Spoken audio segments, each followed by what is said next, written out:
before we begin, there's a visual presentation here if you all would like to follow along, and then a video at the end. All right. Okay, so my name is Lee Liddell, and I'm here to persuade you all why cheerleading should be considered a sport. Just imagine just competing nationwide and locally, breaking bones, spending vigorous amounts of money, and training day in and day night just to be told what you're doing isn't a sport because you had on a skirt and makeup.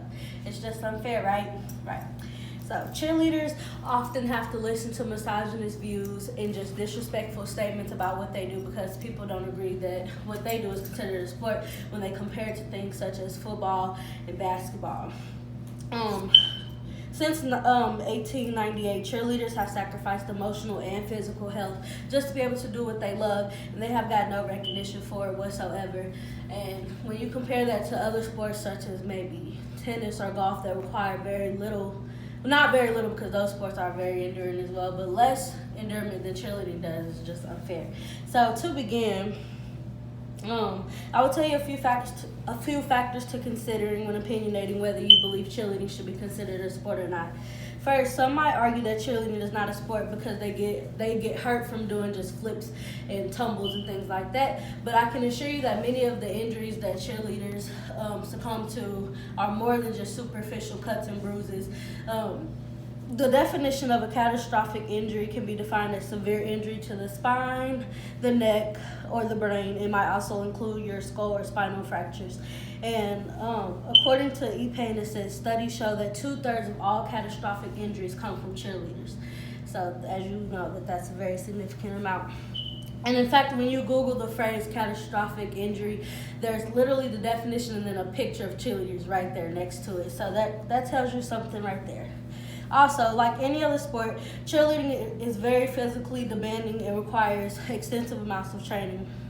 Brooke Lewis was one of the sources I used, and she did cheerleading for 8 years. And she talked about how they would have practice at least 5 days a week throughout their school week. And then on weekends, you can almost guarantee there's a competition. And those practices throughout the week can last from anywhere to 2 to 4 hours. And that was at a minimum. So you can imagine how tiring that can be. And just like, if you ever play basketball or any sport like that, when you're doing practices for the team, if all of the teammates don't give it all, a lot of times they're punished with more physical work, and that happens a lot with cheerleaders as well. So, and then just imagine just trying to catch somebody falling from the air, or you falling from the air and then trying to land a perfect landing. That's very hard to do, and it requires a lot of training to do so. Cheerleading itself it's a mixture of tumbling, gymnastics, and dance. And all three of the things I just named require tons and tons and tons of energy and focus just to do all along. And then while doing all of that, they have to also keep a smile on their face and just remember what they look like the whole time. You're not allowed to make the ugly faces or get angry. And there's oftentimes, like, games have quarters and things. These cheer competitions are held within 3 to 5 minute sectors. So you just imagine doing all of that in that short bit of time, no time to breathe, anything like that. So it's very enduring, just like any other sport, if not more. And then cheerleading is also extremely competitive and expensive.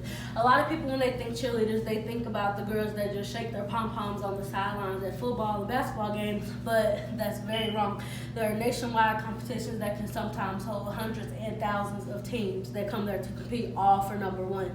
So just imagine being the 79th team. What can you do to outshine 60-something other teams? You have to work very hard for that. And also, just on average, a high school cheerleading team, you can look at to spend at least $1,000, and that's just on uniforms, accessories, and things like that. That has nothing to do with travel. And a lot of these places, they travel to big places like California, Florida, Disney World, things like that to compete. And so it gets very expensive, just like any other sport would. And just all of those reasons there to show you that there's no reason cheerleaders should be minimized and made to feel like their talent is any less than any other sport, because they do the exact same things. They're required to have the exact same amount of money and things like that for these. So it's just unfair. Now that we see that prior assumptions are not only insulting but flat out incorrect, we can gather what we can do to change their views. First, if cheerleading as a whole were taken more serious, the injuries associated with it as well, those injuries that I talked about earlier can sometimes be fatal, and I feel like they're not respected enough because cheerleading itself is not respected enough. So I feel like if we opened up to do research and studies to make it a safer sport, we would get somewhere with that. And also, another thing that can be done is that the NCAA, or the National Collegiate Athletic Association, should legally label competitive cheer as a sport. This will be significant in influencing others to change their outlook on cheer as well. Whenever you look up as cheer sport, you might find the words "no," which gives you no reason to believe it is. If they could actually take that first step in labeling it as a sport, it would change a lot of minds. And also, just like many other sports, cheerleading can bring in a lot of revenue for the community and the school itself. Like I said, these competitions are huge. People are paying money to come here to see this. So it can draw money in not only for the school, but for the town as well. And people don't really consider that when they think about it. All of these suggestions show that there are solutions that can be used to show how cheer is a sport and what can be done to make it safer. But now that you've considered that, you might be thinking, well, why would you do that? Well, first, it's just the kind of thing to do. Just because you might not understand why cheerleaders feel so passionate about their craft, you should at least respect it.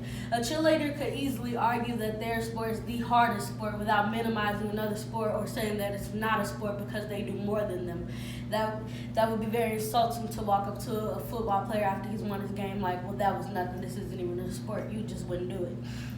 And then, if cheer were considered a sport by the NCAA, it could bring money. Like I said, football teams, basketball teams, they bring in huge amounts of money for their school, and people don't consider that part when they think about it.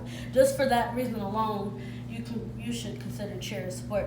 And then cheerleaders deserve it. For 120 years, cheerleaders have put up with disrespect and have tolerated being treated as inferior. From the facts I've presented, it's hard to even argue that what they're doing is not a sport. So, what you can do, you can write a letter to the NCAA and express to them why you feel like cheer should be considered a sport after this presentation. And just to wrap it all up, really, there's a need for this to be seen as a sport. And there's a video that